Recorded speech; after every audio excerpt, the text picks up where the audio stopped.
High সবাই, কেমন আছেন? এখন বাজে রাত 12টা আর আমি এখনও কাজ করছি। আর সবাই ঘুমিয়ে একদম, কারো কিছু হুঁশ নেই, এমন ঘুমাচ্ছে।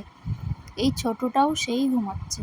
তো ভালোই হলো, ছোটোবাবু ঘুমাচ্ছে। আমি এখন এই যে কাজে বসেছি, কাজ করছি। অনেকগুলো কাজ হয়ে গেছে আর আরও আছে, মানে আমাকে আরও এখনও একটা রাত জেগে কাজ করতে হবে।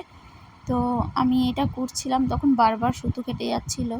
তো বিরক্ত লাগছিল আমার, কিন্তু কিছু করার নেই, পুজোর কাজ কমপ্লিট করতেই হবে। তাই আর একটা রাত জেগে যদি আমি কাজ করি তাহলে এই সপ্তাহের মধ্যে কমপ্লিট হয়ে যাবে, তারপর আমি বাড়ি যাব। তো এখানে সবাই এমনভাবে ঘুমাচ্ছে, আমি কথা বলতেও পারছি না, একদম আস্তে আস্তে কথা বলেছি, কিছুই শোনা যাচ্ছিল না। আর যদি উঠে যায় ব্যাস, আমার কাজের ভঙ্গ হয়ে যাবে। তাই আমি একদমই আস্তে আস্তে কথা বলছিলাম।